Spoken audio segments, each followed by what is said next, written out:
আমার ভাইরা, সেই দিন থেকে ভাগ হয়েছিল মুসলমানদের মধ্যে দুইটা। কয়টা? ইমাম হুসাইনের পক্ষে ছিল মাত্র ৮৩ জন, আর ওই দিক দিয়ে ইয়াজিদ বাহিনী ছিল ২২,০০০। কয় হাজার? দল বেশি বড় দেখলেই কিন্তু ওইটাতে ঝাঁপ দেওয়া যাবে না। ইয়াজিদের তাবুর মধ্যে আজানের ধ্বনি চলতো, নামাজের আজান চলতো, কোরআনের তেলাওয়াত চলতো। ইয়াজিদও ছিল মুসলমান, ঠিক না বেঠিক? হুসাইনও ছিল মুসলমান। সেই দিন থেকে ভাগ হয়েছে, একটা হইছে হুসাইনি মুসলমান, আরেকটা হইছে ইয়াজিদি মুসলমান। ইয়াজিদ শেষ হয়ে গেছে, কিন্তু ইয়াজিদি জমিনের মধ্যে আজও আছে। ইয়াজিদের উত্তরসূরি প্রেতাত্মা আছে কি নাই? এখনো আছে। ওরা সেই দিন যেমন করে ইমাম হুসাইন রাদিয়াল্লাহু তাআলা আনহুকে কারবালার জমিনে পৃথিবীর ইতিহাসে সবচেয়ে নিকৃষ্ট ঘটনাটুকু ঘটিয়েছিল, তার পরিণাম রেখে ১৫০০ বছর পরে বাংলার জমিনে ইয়াজিদের উত্তরসূরিরা আবারও প্রমাণ করাইলো যে আমরা আছি। যার জ্বলন্ত প্রমাণ দেওয়ার জন্য শহীদ আল্লামা নুরুল ইসলাম ফারুকীকে তারা হত্যা করেছে। আমরা আমাদের জীবনের সর্বাত্মক শক্তি দিয়ে হলেও, চেষ্টা দিয়ে হলেও, প্রয়োজনে এক সাগর রক্তের বন্যা দিয়ে হলেও এদেশে বাতিলদের রাজত্ব কায়েম হতে দিব না ইনশাআল্লাহ। রাজি আছেন?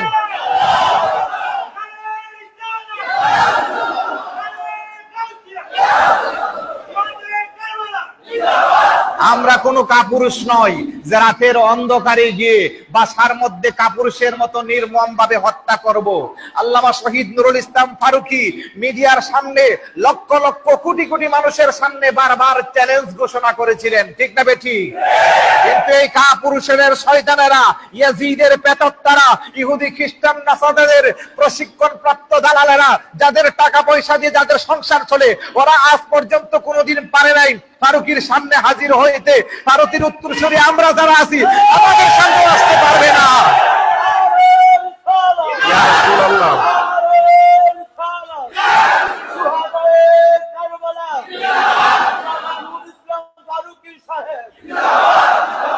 ফারুকী রক্ত দিয়ে আমাদেরকে শিক্ষা দিয়ে গেছে, দিতে হলে জীবন দিব, ঈমান দিব না। দিতে হলে সব ত্যাগ করব, রাসূলের প্রেমে নিজের জীবনকে কোরবানি করব, বাতিলদের সাথে কোনো আপোষ করব না ইনশাআল্লাহ। রাজি আছি সবাই? এই মসজিদে গাউসে আজমের সাক্ষী রেখে, আল্লাহ আল্লাহর রাসূলকে সাক্ষী রেখে হাত তুলে বলেন দেখি, সুন্নতের জন্য জীবন দিতে রাজি আছেন কারা?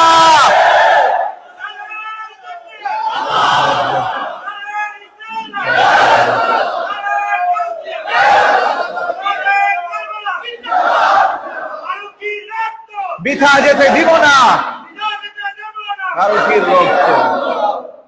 আল্লাহ যেন এই ফারুকী সাহেবের মর্যাদাকে আরো বুলন্দ করে, প্রত্যেকটা রক্তের বিনিময়ে যেন আমাদের সুন্নিয়ত প্রতিষ্ঠা করে।